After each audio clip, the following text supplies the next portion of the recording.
What's good? It's your boy Big Verb, and I'm going to UFC 320 this weekend, and I'm super blessed to be going with VIP tickets. I'm going to kind of go over what that entails because I feel like a lot of people ask me these questions. So I'm going to walk through the itinerary that I was just emailed the other day. As you can see, there's nothing for the press conference. They don't do anything. There's no special seating, nothing for the press conference. This is included. Fast track to Friday. You can see that they have a small reception before the weigh-in. They used to do it after, but I guess maybe they're changing it up a little bit. It's 2 hours of, a small buffet. Usually waiters are bringing around small plates for you to enjoy. It's not too bad. Give or take the food quality of where it's at, it's usually pretty good, small plates. It's definitely some good apps for sure. And it's all you can eat and drink. And even top shelf. So, if you're a little bougie, you can order Patron, whatever it is you like to drink. They're not doing it cheap by any means necessary. It's about 2 hours. I would say there's about usually 5 to 7 fighters that come in and take pictures and kind of mingle with people. It just depends on the fighters too, on kind of how social they are. Sometimes they come in, take the pictures real quick, which is about 20 minutes of their time. Then they get some food and drinks and sit with their family or friends for a little bit. And then sometimes they'll kind of walk out, and usually they're kind of, in their own little section. They're not always sitting with everybody. But they usually, depending on how social they are and how fan friendly they are, they usually do come out and kind of walk around and mingle with the fans a little bit. It's really cool. If your goal of going to UFC events is to meet fighters, I do think it's something you should do at some point in your life. I think you would enjoy it a lot. Really cool experience, especially when you meet some of your favorite fighters. Fast forward to Friday. You get like a special little entrance on the side of T-Mobile Arena. I wouldn't say you're saving time or anything like that. They do give you these cool little things around your neck. I think they're good to keep as memories and just something kind of cool to have. Honestly, I collect mine personally.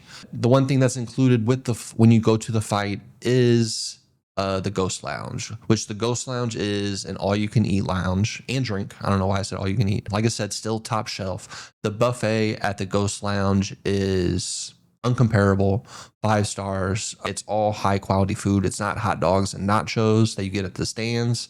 It is fish and chips, salmon, sausage. I've seen steak there before. I mean, all different types. They have pastas. It really just depends on the theme they're going with too. I've seen taco, like a bunch of different. You can make your own tacos. Dessert little stands. It's such good quality. It's not an enclosed room. You can see the fight from the lounge. So it is pretty cool. It is only during the prelims. Once the main card starts, it does end. So you do get to enjoy it for about 4 hours. And I would say one of the best parts that experience, if you're a UFC super fan, is depending on how big of the event is, they're going to have legitimately 10 to 20 fighters in that Ghost Lounge. It is ridiculous sometimes. And they'll have some big names too. They'll have some smaller unranked guys for sure. Some UFC vets kind of hanging around them. They're mingling, but they're also going to have neither current or former champions like Volk, Charles Oliveira, Sterling. These guys are usually pretty commonly there. I got quite a few pictures with all of them. Usman's usually there. A lot of the American guys usually show up for those events.